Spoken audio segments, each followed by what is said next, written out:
are now plugged into Hooked on Sonics with Bruce and Tone Capone.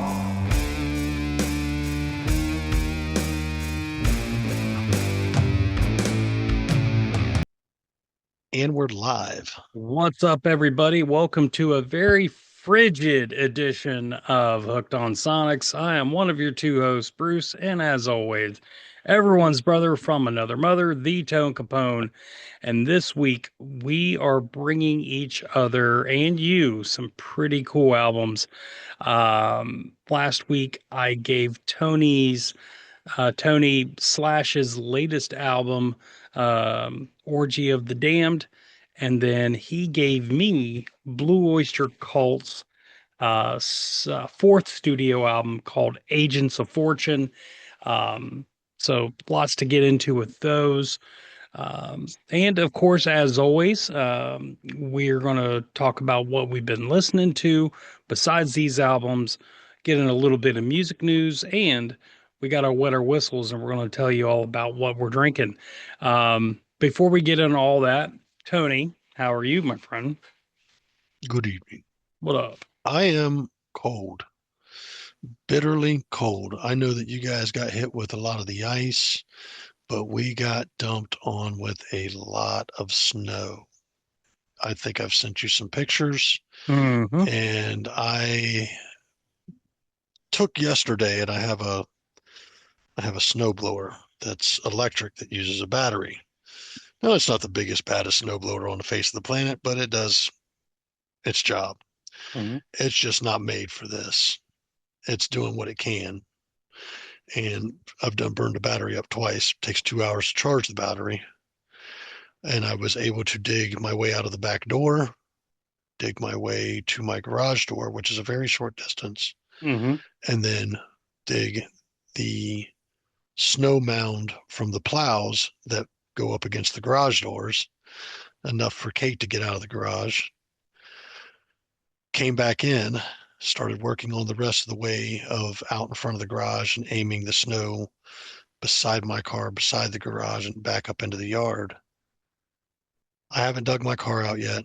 I've dug a pathway to the driver's side door of my car, and I need to finish digging my car out. There's still a wall of snow in front of my car, but it's been thinned down a little Mm-hmm. bit, just trying to get that snow directed where you can without offending the neighbor.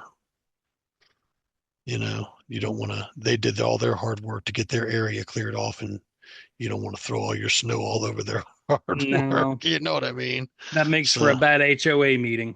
yeah.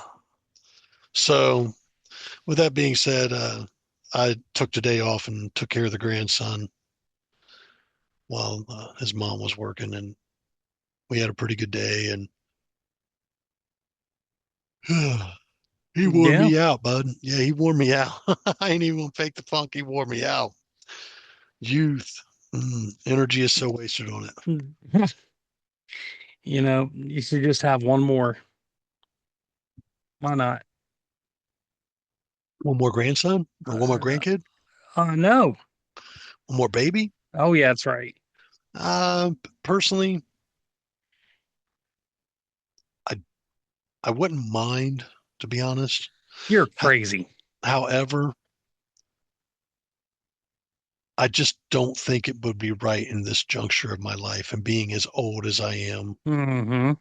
you know, the complications that could come from not shooting your best shooters,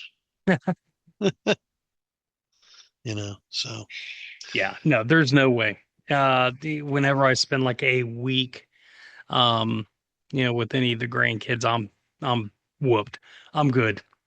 yeah, it's a I'm workout. good. Yeah. It's a workout, man. But you know what? We had a good day. He he loves me. He truly does, man. And then I love him so much. It's not even funny. Yep. I love all my grandchildren. Unfortunately, I'm not able to see a couple of them, but it is what it is. That's all right. Let's see. What have you been listening to besides the awesomeness of Slash? I wouldn't say the awesomeness of Slash. I mean, what are you trying to get at? You trying to influence my decisions on this album with your awesomeness word and I'm just impose your saying. will upon me? That's right. I'm an No, imposing figure. I don't think so. Um, Honestly, I was checking out some Midnight. I was checking out some Immortal stuff. Listen to, I think, the last Immortal release, and I'm Hmm. really finding that I'm liking, like, don't get me wrong, I love the Abbott stuff. I'm not a Hmm. big fan of the third album as much as I am the first album, and the Okay. second album's pretty okay. But the Immortal stuff that's been done since Abbott left, like, I really, really like this last album. It was really, really, really good in my opinion. Um, I think it's War of Ages, maybe. Um, but I thoroughly enjoyed this album. Um, you may end up with an Immortal album on your list here soon. Uh, but man, what was I really listening to this week? I was really, oh, checking out some Bourne as always. I just when things are hectic, and I had to do a lot of running around for the storm and stuff. I like to play a more mellow music, if that makes sense. Yeah. Um, Other than that, that's pretty much about it, man. How about you? Okay. Well, let's see. I was doing a little research because, starting next week, we're going to do Black History Month. And then after that, we've got Women's History Month and just catching up on some things. So was listening to the new album from The Damned. Those are some punk icons. Just released a new album. Listened to Megadeth's latest album. Um, you had actually sent me a the video, from YouTube on Dave's cover, which isn't really a cover. He kind of co-wrote the thing too, but his version of Ride the Lightning from Metallica's Ride the Lightning album. Um, what'd you think about that?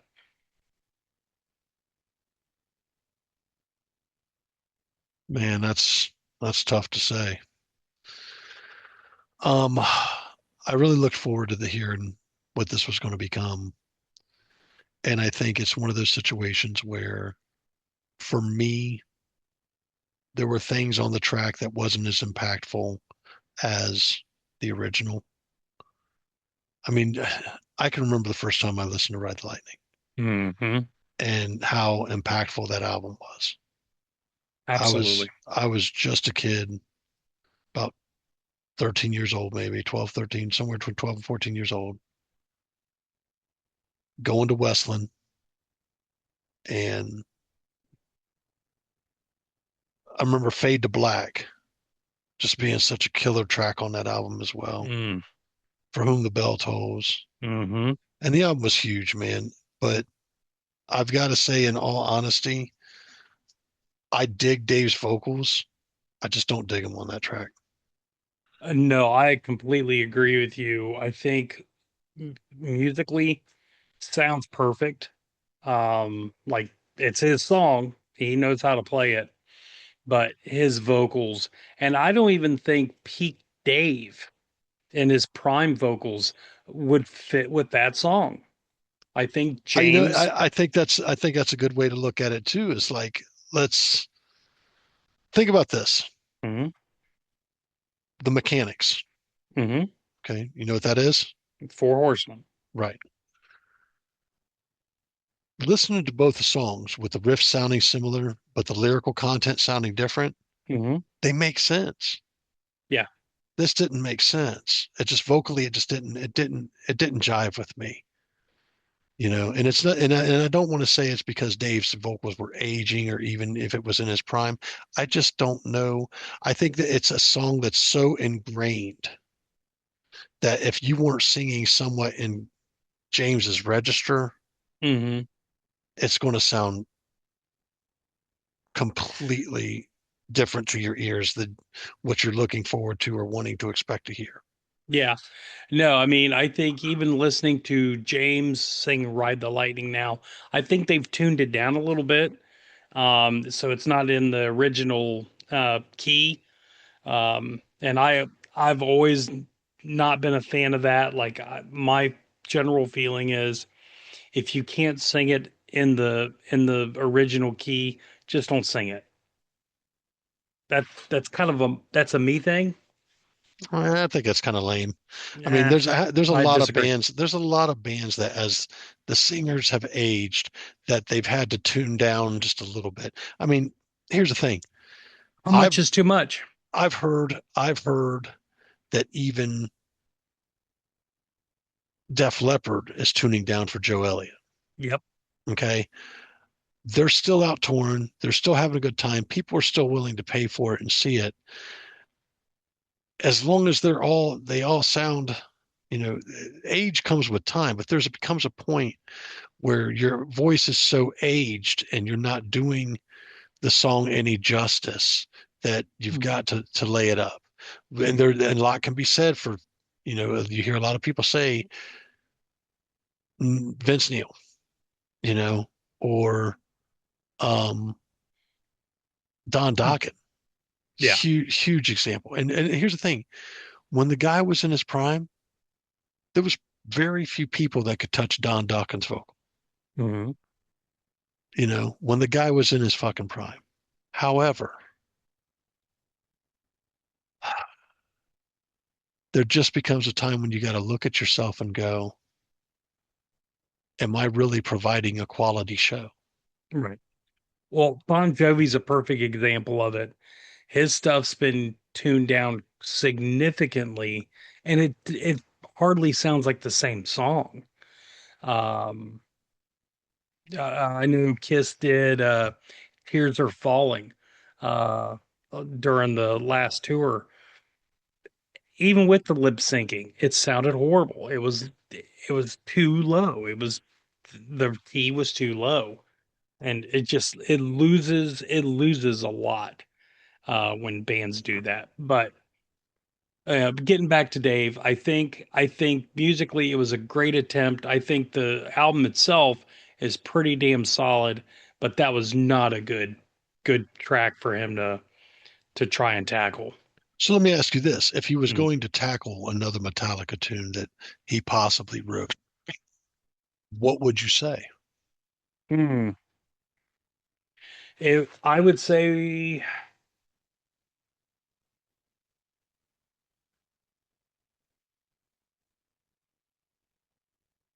maybe Whiplash. I think that would be sweet.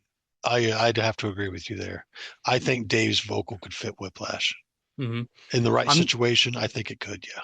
hmm Yeah, I'm gonna go with that. I can agree with that. Good good call. Good You're call. welcome. All right. So yeah, the Yeah. new Megadeth album, I haven't listened to it in its entirety yet. I will. I've just I'm a little amiss with that Ride the Lightning track personally. I like a few of the songs I've heard so far, but the Ride the Lightning track just didn't sit well with me. I remember waking up and going, that Megadeth album released. I wonder if that track's available over on YouTube. So I Mhm. ran over to YouTube just to hear it real quick, and I went, oh man. Yeah. I was like, it don't sound right. You know what I No. mean? Nope. It didn't register in my ears, okay, man. And I'm really bummed out by that. But hey, if Dave was happy to do it, let him be happy to do it. Yep. Let them live. But I wouldn't disagree with you. I think Whiplash would have been the better choice. Yep. But Did he have Sora any case, impact on Sora. Hit the Lights? I'm sure. I don't have. See, that's one I think would be really cool. I think he could pull up Hit the Lights. Mm, Now, I that don't would know be that he could great. get to Hit the Lights, but Oh yeah, I think he could do it. I think he could still do that now. yeah. So Let's see. I think it's a little safer to say preferring something off of the Kill 'Em All sessions Hmm. would have probably suited him a little bit better. just because his voice still has that raw sound, though, even though it's unique to him. Yep. Cool, cool. Anything else you've been Well, listening to? Um, actually, I'm just pulling this up. He did not he did not write Whiplash. Let's see. Here's the on Kill 'Em All. This is what he co-wrote with. Four Horsemen, Jump in the Fire, That'd be a good one too. hmm Phantom Lord, and Metal Militia. Ooh, That could work too. Metal And then Militia to be what a, did he co-write on Ride the Lightning? let's see.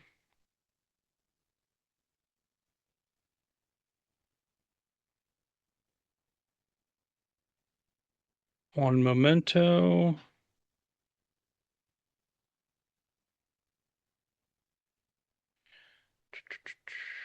Track listing.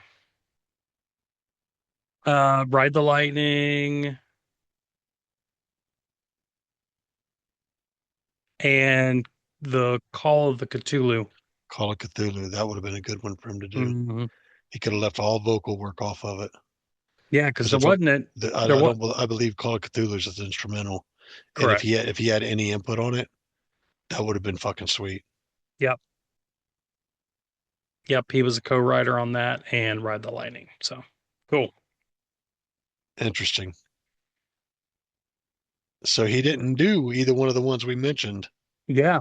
But we forgot about, oh yeah, Metal Militia would be pretty badass. Jump in the Fire would be even badder though. Do, do, do, do, do. Yeah. God, Oh, those first four Metallica albums, man. yeah. Those first four were so huge. Did you Yep. ever go back and listen to Injustice with the turned up bass? Hmm. And Jason for All. Yeah, That's what it's listed as. Oh yeah, it's fantastic. it's insanely good. It's insanely good. And it would be really nice if they would remaster that with that. Officially, Yeah. it'll never happen. His bass lines were insanely good. Yeah. I will You know, and always be Team Jason on that. don't get me wrong. If the most commercial that they went was fucking the Black Album, I was okay with that. But Reload, Load, everything that came after that has been a total miss for me. Mm, Not a fan by any means. Um, but as they got into some of these later albums, uh, there's been some okay tracks, but they're just not as memorable as anything off those first four albums. correct. You know, and if you really want to consider the Black Album, the fifth album, because it had a lot of hits on it, Sure. that's where everybody liked Metallica. Hmm. So yeah, man, wow. Oof. I don't know. Is this Megadeth album that big of a deal that we should do a blow by blow take on it, you and me? We could talk about it because I let's see, because we did that for the last one, right? No, No? no. I gave you Dystopia, but that wasn't the last one. Okay. This This is their final album, and I hmm would imagine this is about as impactful to the metal community as that big Dolly Parton album that we both took turns reviewing. But that Dolly Parton album had a lot of freaking tracks. This has what, maybe 10 or 12? I think 12 Okay. with bonus tracks. So We could oh, discuss it. something We could something to think discuss it. about. Yep. And we may be able to dedicate a show to it. There you go. Let's see. I know that you have been furiously uh, typing away, trying to figure out what the hell is going on in the music world. so we could have some proper news. What did you find, my friend? Well, I'd like to get into some news, but I cannot do that. What's that?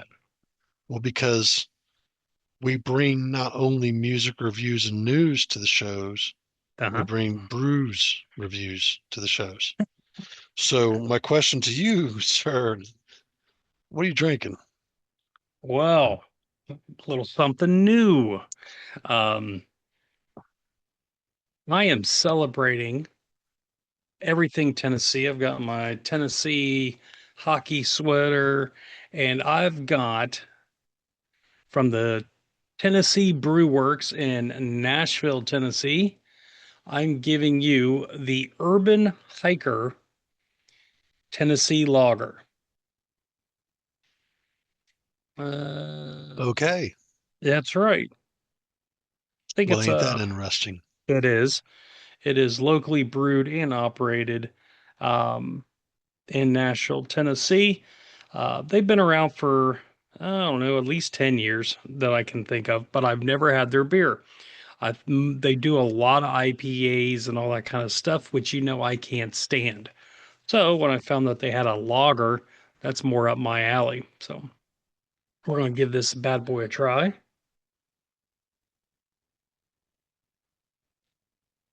Now you're calling that a lager? That is a lager. Is it spelled Lager? That is true. That is lager. It's not a lager, it's a lager. The fuck up.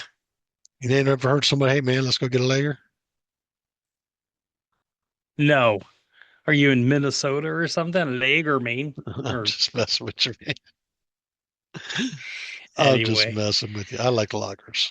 Yeah, I do too. I think you would actually really enjoy this. It's got a little meat on it. It's not quite as earthy as an IPA. Um, it's good. It's filling. It's not super light. Sticks with you. Um, yeah, definitely a good social beer. I would definitely pick some more of this up. Um, they give it a solid 4.5. Not bad. Not bad at all. Nice. Nice. Very interesting. What about you? Well, seeing as we're in a bit of a Tennessee mood, I have poured myself a nice little drink here into the skulls of my enemies. Let's take a look at it there. Mm. Oh, very nice. And this is a shot of Jack Daniels Tennessee whiskey. Mm-hmm.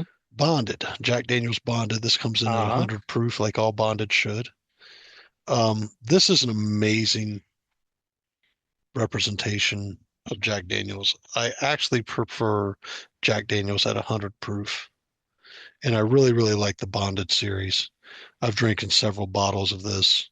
I've gifted bottles of this. Um, this is an amazing on the shelfer. And what I mean by on the shelfer is 9 times out of 10, you walk into your liquor store, you can find this on the shelf. Mm-hmm.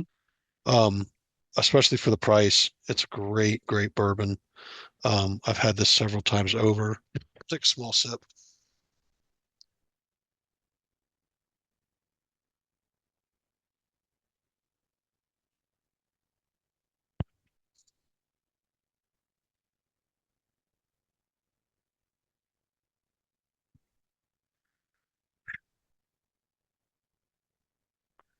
Let me tell you, when it's as cold as shit as it is out there, that shit right there will keep you warm. Um, Tastes like Jack, only stronger.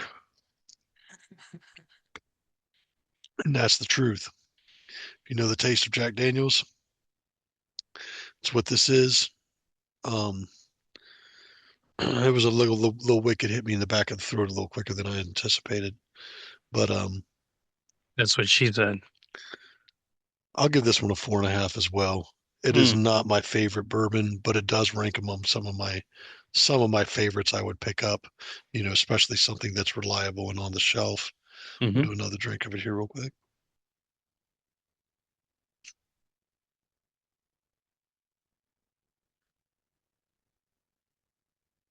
Mm.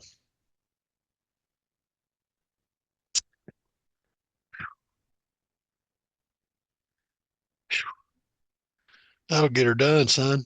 There you go. You should open up that window behind you. I'm gonna pass on that. Ah. Ain't looking to get pneumonia. However, woof, that'll get you in the gotcha there, brother. There you go. What are you sipping?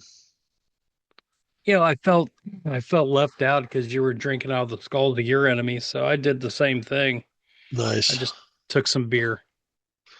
nice. That's right. Not that I have any enemies. I would hope not at my age. Anyways, there's our brew reviews. There you Now, go. Hmm. let's get into some news. Yeah. Lots of tours. Yeah. Lots and lots of tours out there, guys. I can't remember everything right offhand. I'm going to go ahead and just ramble what I know for sure. Heavy Temple, you've Mhm. heard us review these guys maybe once or twice on the show. Um, I have seen them live. If you have not seen uh, this band live, they are very, very good.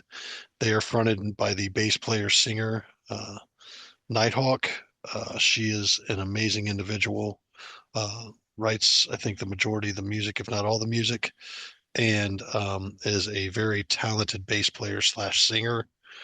Um, I know they're doing a run of dates. If you get the opportunity to get out there and see them, big one that I saw that I'm highly, highly interested in, and will probably have to travel for, is Conan and Weed Eater are going out on a tour together. Hmm. And I'm a fan of both. I've just seen both in the last year, um, and I'd love to see them both again. Weed Eater put on a hell of a show at Scully's here in Columbus, and Conan put on a heck of a show at the Ace of Cups. But the show that I seen them first at out at the West Side Bowl was stellar. Not that this one in Columbus wasn't stellar, but stage setup and vibe and everything's a little bit different. You know what I mean? So both very intimate shows, both a good time. Um, who else did we see out there? Alice Cooper's got a tour coming. Black Veil Brides, I think's got a tour coming. Um, if you're into those bands, uh, get on over to Blabbermouth. Our friends over at Blabbermouth to take a look over there. They've got a lot of tour information going on over there. If you're wanting to see or keep up to date on that, they're Hmm. pretty good about that. Bruce, you got any news? Yeah. Handsome Dick Manitoba, the former lead singer of the Dictators, he just announced a string of dates starting up real soon.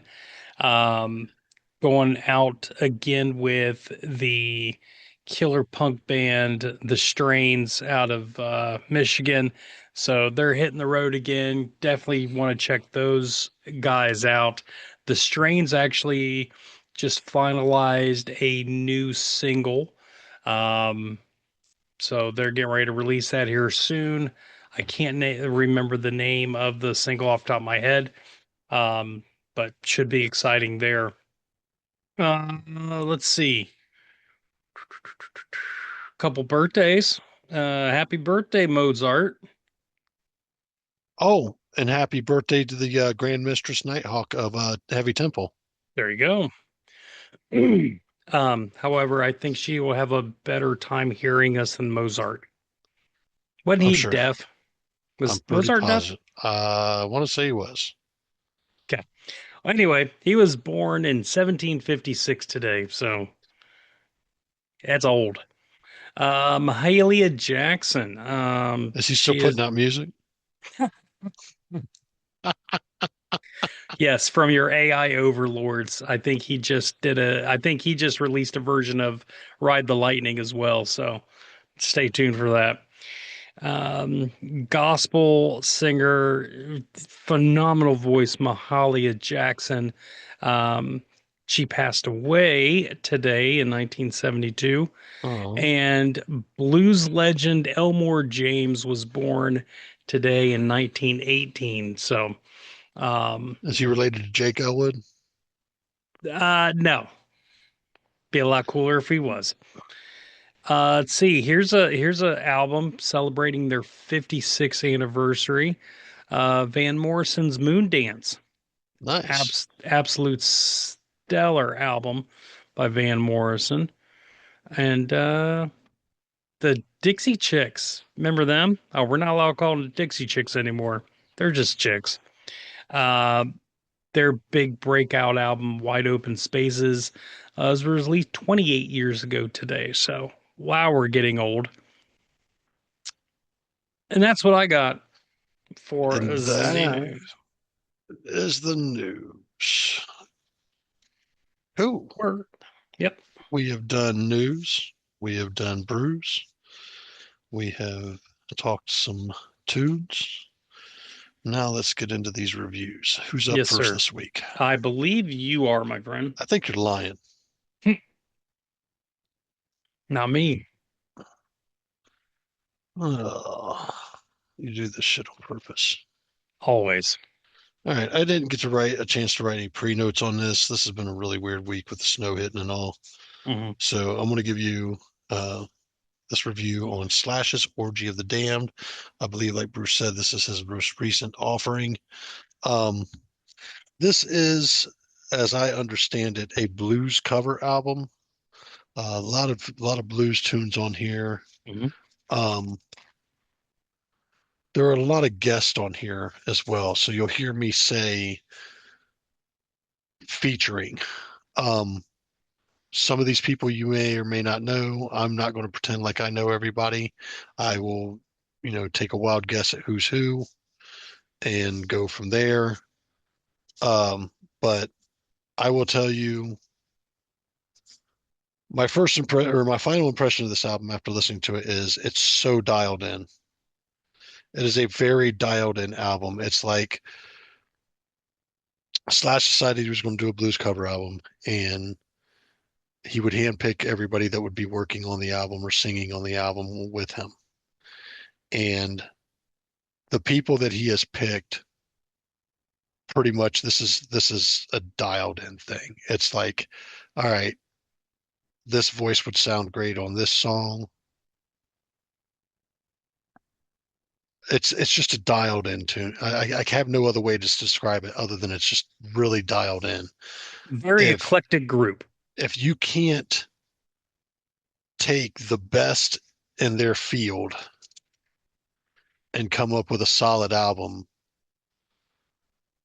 are you really working on music? So let me go ahead and get into this. Track Hmm. number one, The Pusher. Bruce, if you know anything about these covers and who they're from, let me Hmm. know. But The Pusher, I can't remember right off the hand who this is from, but I is believe this it was Steppenwolf. okay? So this is featuring Chris Robinson. It is a killer opening blues track with Chris Robinson from the Black Crowes on vocals. Hmm. Uh, I love Chris's vocals on this. This is a solid banger of a track. You will be familiar with this if you're any bit remotely familiar with Steppenwolf, like Bruce had said. This is a solid, solid opener.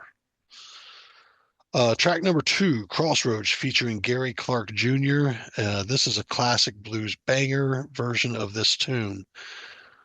Dude, this one gets an A as well. Um, this was a wonderful take on a classic, well-known blues song. Yes, Okay. this is originally a Robert Johnson song from way back, way back. Um, I went down to the crossroads. It's killer tune, dude. You should mhm. be familiar with this if you're any bit remotely familiar with rock and blues. Track number three, Hoochie Coochie Man, featuring Billy Gibbons of ZZ Top. Man, That's a Muddy Waters cover. this was another A. This is another classic blues banger with Billy Gibbons on vocals. I've always thought that Billy Gibbons is a great blues style guitar player. Definitely, one thing I can say when it comes to the blues in regards to all other types of guitar playing is it's not about technicality. Yes, there is some technicality there. Mm-hmm. But for me, you can't play the blues without really feeling the blues. I mean, blues is all about, in my personal opinion, my very humble opinion, it's all about feel. Yes. It's all about feel. And I love feel guitar players. Don't get me wrong, technical's nice, and I love some technical guitar players out there, but blues is about feel. Okay. Yes. Track number 4, Oh Well, featuring Chris Stapleton. Now, I absolutely love Chris Stapleton as a vocalist and as an artist. I think he is a wonderful, wonderful singer, performer. I've never heard anything that I didn't like by Chris Stapleton. I'm not a big country fan or anything like that, but I really, really like this guy's voice. And I think he's one of those guys that could practically sing anything. This is a killer tune. I really dig Chris's vocals on this. A plus. Yeah. This A is a A plus. absolutely. This is a Fleetwood Mac cover. I think I remember seeing that. Yes. Mm-hmm. Um, Track number 5, Key to the Highway featuring Dorothy. Now, this would be the first artist I'm not really familiar with right offhand. No disrespect to the artist. Um, I gave this one a B. It's a good song, but to me, it just didn't have the impact of the ones before it. But it's still a good song, non-skippable by any means. No tracks on this album are skippable to this point. Yeah. Um, do you want to give me any background on who Dorothy is and what the Key to the Highway cover Well, is? basically, Dorothy, she's the front woman of the LA-based rock band Dorothy, Okay. formed in 2014. So she's born in Budapest. But I do not know um, where Key to the Highway was originally. So Okay. Understandable. Anybody got that? Please mention that in the comments, man. We'd like to know. Track number 6, Awful Dream, featuring Iggy Pop. I love Iggy's vocals on this song. It is so very cool. And you can distinctly tell it's Iggy fucking Pop, dude. that's right. I gave this one an A as well. I love this track. I think it was a great track. Um, not not an A plus like oh well, but it was a great great track. It's definitely an A. Track That now. that was that Go was a ahead. Lightning Hopkins cover Okay, good to know. Good to know. Track number 7, Born Under a Bad Sign, featuring Paul Rogers. from Bad Company. I think this is a great cover. And it's nothing against Paul Rogers. I love Paul Rogers as a vocalist. But for this track, I would have loved to heard something a little more raspy Mm-hmm. on the vocal. Mm-hmm. Okay. I the vocal here for me is too clean for this tune, if that makes sense. I would Nope, have that liked to hear makes sense. something a little, and I could be completely off base saying this, a little more uh, howling wolf Mm-hmm. raspy on this tune is what I Mm-hmm. would have really preferred. But I gave it a B. It's still a good song, not skippable. Track number 8. This is where I had some hesitation. Okay. Papa Was a Rolling Stone. I believe this was a Temptations hit. Fly in the Family Stone, I thought. Sly. Okay, Sly. Maybe. I think you could be right. Um. Um. Oh, nope. Temptations. Yeah, I want to Sorry. say it was. Yeah, it was a Temptations tune because I'm I'm a bit of a Temptations fan myself. Mhm. Um, you're crossing some dangerous territory with this song with me because I think the original is so perfect. Okay. If in any way this song were to be disrespected, it would be an automatic D, Mhm. an automatic D. But we had Demi Lovato on the vocals here, which I thought was a peculiar take, seeing all that. But I gave it an A. It was a killer song and cover of one of my all-time favorite tunes. Do I want to hear this more than I would want to hear the original? No. But if I were spinning this album, this could be a track that I'd look a little bit forward to. Okay, Mhm. um, but I don't like it as much as the original, but it's still a great take on it. Track number 9, Killing Floor. Who did this one? Killing Floor was a, let me think, Howlin' Wolf. That's what I Howlin' Wolf. thought. Yep. I want to say that, but I didn't want to step out of line. Um, this featured Brian Johnson of AC/DC on vocals and Steven Tyler on harmonica. Mm-hmm. Let me first get this out of the way.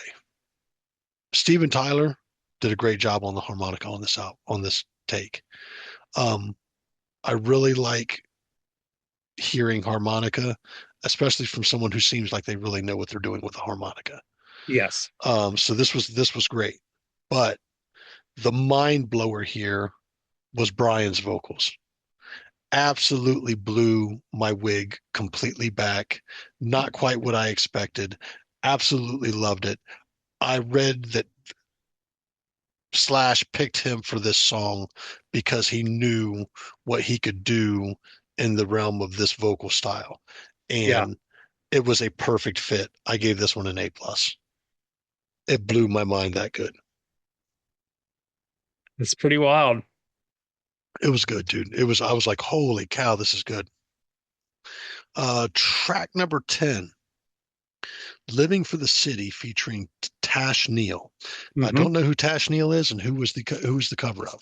This is a Stevie Wonder song, and Tash is just a member of Flash's band. He's based out of New York. Um, so yeah.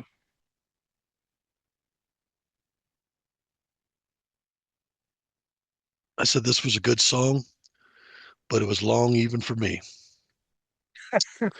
And because of that, I gave it a B. It's a good Mm, song, not skippable. Once again, we're at the 10th track. None of the album songs are skippable at this point. They yeah. all fit the vibe of what was going on here. And I think the track listing um, is very good. I think they did a good job with Yes. placement on this track listing, and I'm very, very happy with that. Track number 11, Stormy Monday featuring Beth Hart. Mm-hmm. Now, I don't know who Beth Hart is, not to be She's a blues disrespect, singer. not to be disrespectful. Um, but what's the cover of Stormy Monday? It is. The original artist was BB King. Great. I'm sorry, nope. T-Bone Walker. It Nice. recorded 1947. Nice. I love the opening on this. It goes so hard. Mm. The opening on this is so freaking good. Hmm. And then it goes into this laid back blues jam with this soulful singer just murdering the track. Beth Hart is a badass. Murdering the track, dude. This thing was so killer. And this was a long track too, Hmm. but it was so freaking good. I gave this one an A plus as well. Mm. I also want to state, I wrote off to the side here, Slash absolutely slayed on this track. Oh yeah. If you ever had any doubts of how much of a great feel player Slash is, you could that this song puts it all to rest. Yep. Every bit of it. This is an amazing, amazing, amazing track. And then track number 12 would be a original composition, instrumental composition by Slash himself called Metal Chestnut.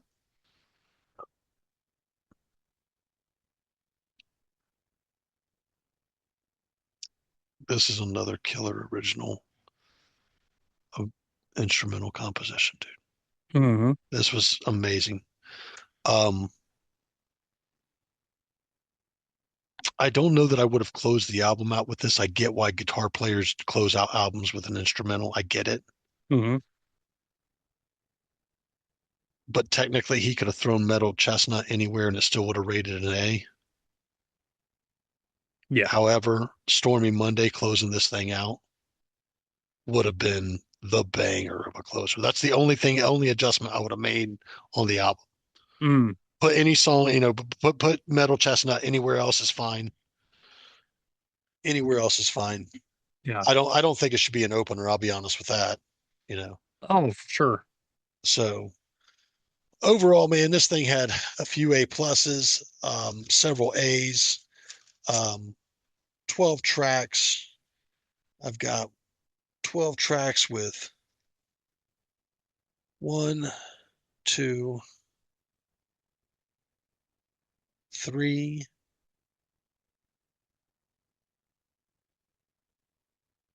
three B's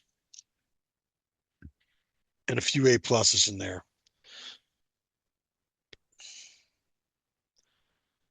Man, I gotta be honest with you, dude. This is a great blues compilation. This every artist was doing their thing and they did it well. Um, the playing is phenomenal. Nothing less than expected. You see me wearing my Gibson Slash hat I picked up in Uh-huh. Tennessee for tonight's show. Slash is one of my favorite players, and call me biased.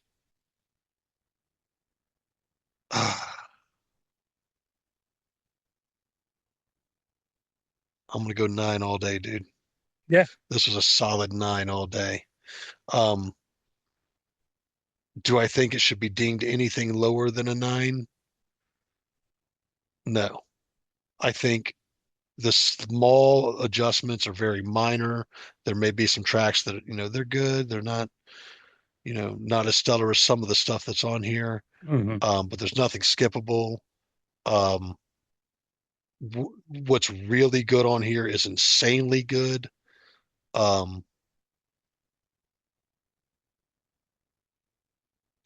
yeah, it's a 9, dude. It's a solid 9. I mean, I want to give it higher, but the big thing about this is, as much as I even love Slash and I do dig the blues, I don't know that this is everybody's album. I don't know that Well, I, it's a I could blues covers album. I mean, I can tell you even if you're not a blues fan, you should find something familiar on this album. That doesn't mean you're going to be familiar with the rest. mm-hmm. You know what I'm saying? Mm-hmm. I do think that there's something on this album for everybody, but I don't think that everything on this album is for everybody, especially if you're not a blues fan, Right. you know. Right. Solid 9. Solid 9, dude. It was a banger of an album, and I will be picking that up. Yeah. I Awesome. love that album cover too. That album cover is absolutely amazing. Yeah. Yeah. An old school beer joint, juke joint from back in the day. I love And it. they're all just partying and having a good time, and Mm-hmm. what a really cool vibe. And Absolutely. that whole album cover is a sweet, sweet Yeah. situation. Completely agree. Just a couple little, thoughts from my end. Um, I absolutely agree with you that Paul Rogers singing "Born Under a Bad Sign" um, probably not the best fit for his vocals. That's an Albert King cover, and I absolutely love Albert King and his version of the song. Um, so yeah, I totally agree with you on that. Um, for me, that Key to the Highway with Dorothy, that I ended looked that up, and that was actually a Eric Clapton um, song. And I really don't like that song just in general. I think she does a very good job singing it, but I just don't think it's a good song. Yeah. Um, I would like to know what Slash's thought process was on the track selection. yeah, yeah, me too, for sure. And then, the absolute surprise hit for me on this was uh that Papa Was a Rolling Stone with Demi Lovato. To me, Ugh. that is the absolute phenomenal track. I was really um How can you hold that knowing what the original sounds like? it's different. Stop. Stop. How can you hold that knowing what the original sounds like Mhm. when that Beth Hart track is on there? God, No, dude, I'm not that was saying that. heavy duty business, dude. No, absolutely. Beth Hart is phenomenal. But I'm saying the entire package of Papa Was a Rolling Stone is an absolute, that is the best song on this album for me. I mm, Total package. I can't see how you could say that knowing that Beth Hart song's on there. That's a great That Beth song. Hart song just edges it out, dude. Mm, yeah. Very interesting. Chris Stapleton just edges it out. That's a Come on, dude. Like, come on, man. You uh, cannot say that is the absolute bangingest track off the album. I can. No, I can. For me, no. it is. It's a great track, dude, but it doesn't Mhm. hold a candle to the Chris Stapleton and the Beth Hart track. I mean, I disagree. it does hold a candle. It's just because I gave that one an A, dude, and it was a great Mm. cover. Don't get me wrong, but dude, come on now. Come on now. The way her and Slash interplay with her vocals and his guitars, it's fucking phenomenal. Ugh, Phenomenal. okay. We'll agree to disagree. That's right. Let's see. So I guess I'm on to this pile of crap that you gave me. Blue Oyster Cult's Agents of Fortune. Look at you, stewing over there. I love it. You say pile of crap? That's right. You're out of your damn wig. I love it. Let's You're out of see. your wig. Did you really just say Agents of Fortune was a pile of crap? You're about to find out. Oh, here we go. There we go. Let's see. Agents of Fortune was released May 21st, 1976. Um, it's 10 songs, 36 minutes. Believe this was their best-selling album, mainly on the back of the Reaper song. Um, the Don't Fear the Reaper is absolutely crossed so many generations of, movies and TV shows, and it's an FM radio staple. So this thing was just really propelled by that song. Um, this peaked at number 29 on the U.S. Billboard charts. Um, and Don't Fear the Reaper actually peaked at number 12 on the top 100 singles chart.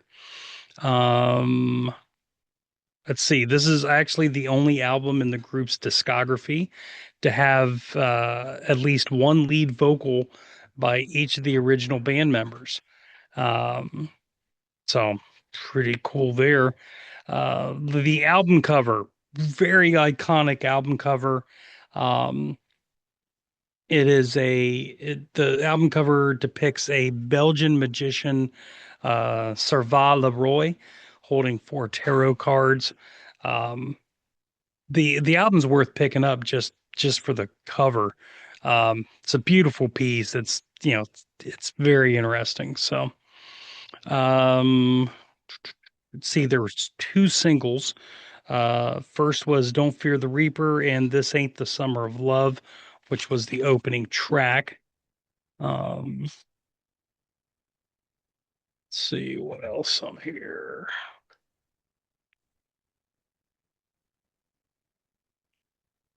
There we go. So, okay, here we go to my notes here. Opening track, This Ain't the Summer of Love. It's a great opening riff. It's really heavy. It kind of reminds me of something like early Ted Nugent. Very short solo, but had lots of feeling to it. It's a solid opener on this. I gave it a solid A. Um, and then next up, we had True Confessions. This is a completely different vibe on this track. It's a more of a classic piano based rock and roll song. Had a really cool climbing solo. And I really like the lyric in there, naked and exposed, like fine rock and roll. That should be on a t-shirt somewhere. Um, I gave this an A plus. Um, just just catchy. It's just very catchy. Again, just catchy. Okay. Let's see. Then that leads us to Don't Fear the Reaper. The song is actually all about the inevitability of death. Um, Buck, who sang on the song and wrote the song, was not happy that people considered it a call for suicide. Um, it was really just about, hey, everyone dies and just live your life. Um, he's really more talking about that. And of course, cowbell. You can't go away from the cowbell. Um, Kind of funny story. There is three three people taking credit um, for cowbell on this. Um, Albert Bouchard, who was the drummer, he um, he said that he did it, and then um, the producer said no, he did it, and then another guy said no, he did it. So everyone's the first time in history, and probably the last time in history, so many people clamoring to take credit for hitting a cowbell. So, uh, on if I'm putting my money on it, I'm saying I'm always going with Albert because Albert's our guy. I Uh, wouldn't disagree. yep, solid A for me for Don't Fear the Reaper. There is a little bit of fatigue with this song because again, we've heard it pretty much our entire lives. Um, but it's, if you take it out of that silo, it's still a great song. Um, let's see. The song is really completely different sonically than any other song on the album. The vocals are subdued, the harmonies are iconic. But like the vibe of the song just really doesn't it doesn't match the rest of the tracks on this album, which is really interesting. Um, let's see, next up, ETI, which stands for Extraterrestrial Intelligence. I gave this an A plus. It's a great groovy riff. Reminds me of some early Aerosmith and another killer solo on here. So totally dug that. The next is The Revenge of Vera Gemini. It's a very swampy Cajun flavored vibe. Patti Smith is a guest female vocalist on this. The lyrics are trippy, and I have no idea what he was on when he wrote this thing. Um, they don't make any sense to me, but just the song itself is just, man, it's got such a great groove to it. Bass and keyboards really stand out on this track for me. And I believe Albert Bouchard wrote this, and I believe he sang on this as well. Um, Sinful Love is the next track. The opening guitar solo really felt like a precursor for Burning for You, um, the another Blue Oyster Cult song, but that didn't come out for a couple more years. But the opening guitar solo really was very reminiscent of Burning for You. Again, these lyrics are just goofy as shit, but There's this line in here says, um, "I love you like sin, but I won't be your pigeon any. But I won't be your pigeon." The hell does that mean? Hmm. Next time we talk to Albert, let's get with him on it. That's yeah. See, I don't think he wrote that one, but I'll Maybe he ask him. knows. Maybe he does. Um, the music's really impressive on this track. Another great solo. I gave Sinful Love an A. Let's see. Next up, we got Tattoo Vampire. This was the B side of the Reaper single. This is definitely back to harder rock. This would be a great live track. I haven't really caught any of their other live albums after this was released, so I don't know if this ever became a staple or not. But Tattoo Vampire is just killer. Spooky laugh track and the breakdown really and has this cool psychedelic feel to it. Um, but this is a really cool deep cut. Tattoo Vampire, so solid A for me on that. Then we're up to Morning Final. Um, Very pretty soaring opening solo with the guitars and the keys. It's got a funky 70s groove to it. Tells the story of a supposed junkie who was murdered, and then they're reading about it in the morning paper. Um, it's a it's a really good song. It's a thoughtful song. Um, I gave this an A as well. Um, just it's it's an interesting song and makes you think if you really listen to what they're saying here. Next up is Tenderloin. Um, I like the bass line throughout the song, and the guitar is really cool, but this is not a top tier song on this album. I gave it a B. Like I could take or leave this song. Um, the bass is really cool, but I didn't care about this song at all. And I gave this album, I don't know, 3 or 4 listens. This never caught on to me. Finally, the last track is Debbie Denise. Um, it's a ballad. Um, this would have been AM Gold in the day. This might be my favorite track on the album and might be the best Blue Oyster Cult track I've ever heard.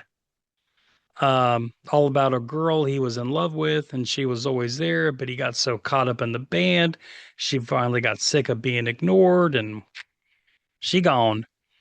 Um, just a great song. Even with it being a ballad. Um, really good closer. So, I mean, I can't think of any other song on here that would be a better closer. Um, so all in all, for me, it's a very solid album. And like I said, it's probably their biggest selling album style wise. The vibe of the album was kind of all over. And The Reaper really stuck out to me as being the song that didn't fit the general feel of the album. I never was a huge Blue Oyster Cult fan. Um, and I lump them in the same category as The Who. I like a lot of like single songs by both of those bands, but I'm not going out to buy a Who album. I'm not going out typically to buy a Blue Oyster Cult album for If I me. was going to buy a Blue Oyster Cult album, it would be a greatest hits collection. Okay. Yeah. For me, it's like, don't get me wrong, there are some deep cuts that I really do like. Don't, but 9 times out of 10, I really just want to kind of hear the Mhm. hits and some of the off hits that are a little well known, Yeah. you know. Yep. But having said all that, I would definitely listen to more Blue Oyster Cult kind of moving forward because there really were some good deep tracks on here that I really enjoyed a lot. So, um, having said all that, being that Blue Oyster Cult is not my biggest thing. This is a really good album. I'm going to give it a 8.5. Eight and a Eight and half. a half. Yep.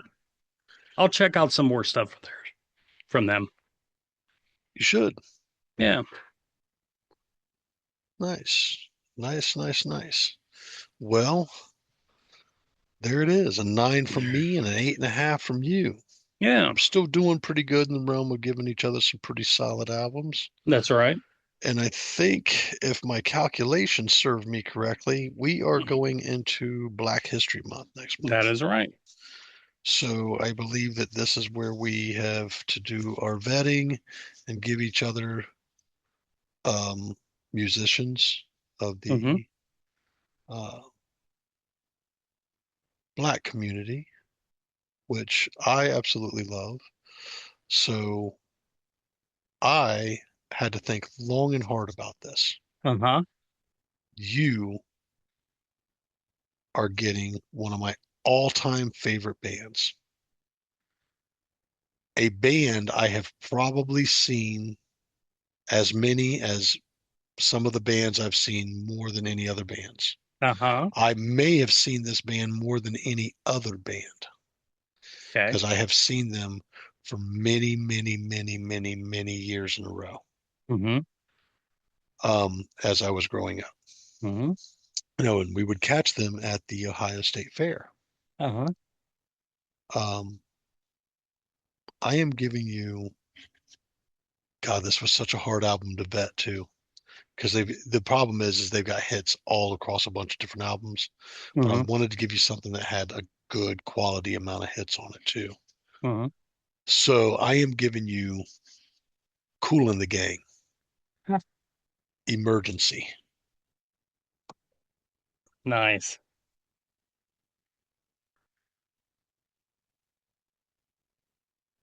Very nice.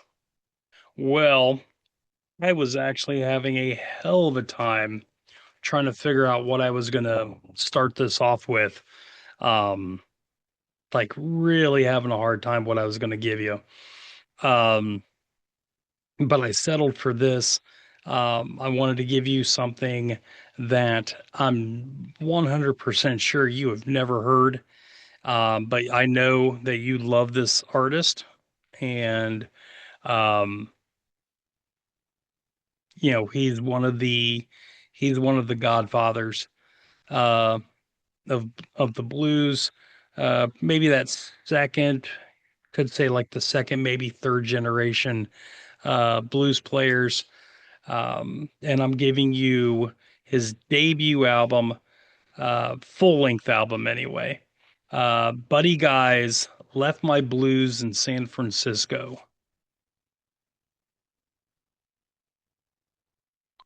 from 1967.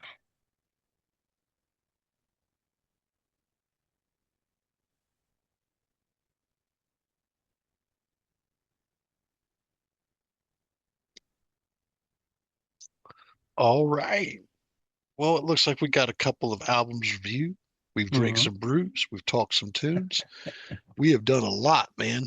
Once Yeah, again, if you like what you see here, please like, comment, subscribe, share.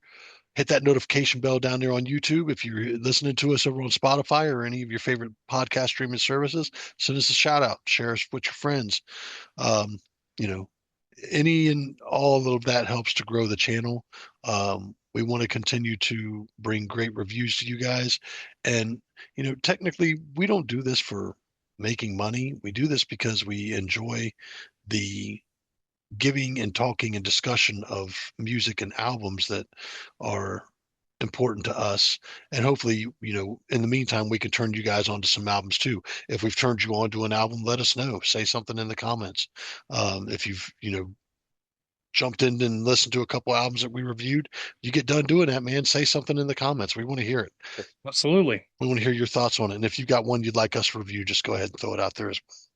But other than that, man, I have had a blast. Bruce, you got anything you'd like to add to that? Uh, yeah, kind of piggyback what you said. Leave us comment. You can now leave comments on Spotify, um, directly on the episode. Um, it's easier now more than ever to share these things. Um, So yeah, please do. And we love every single one of you. Thank you all for tuning in and sticking with us. It's been a good run. I believe this is episode 127.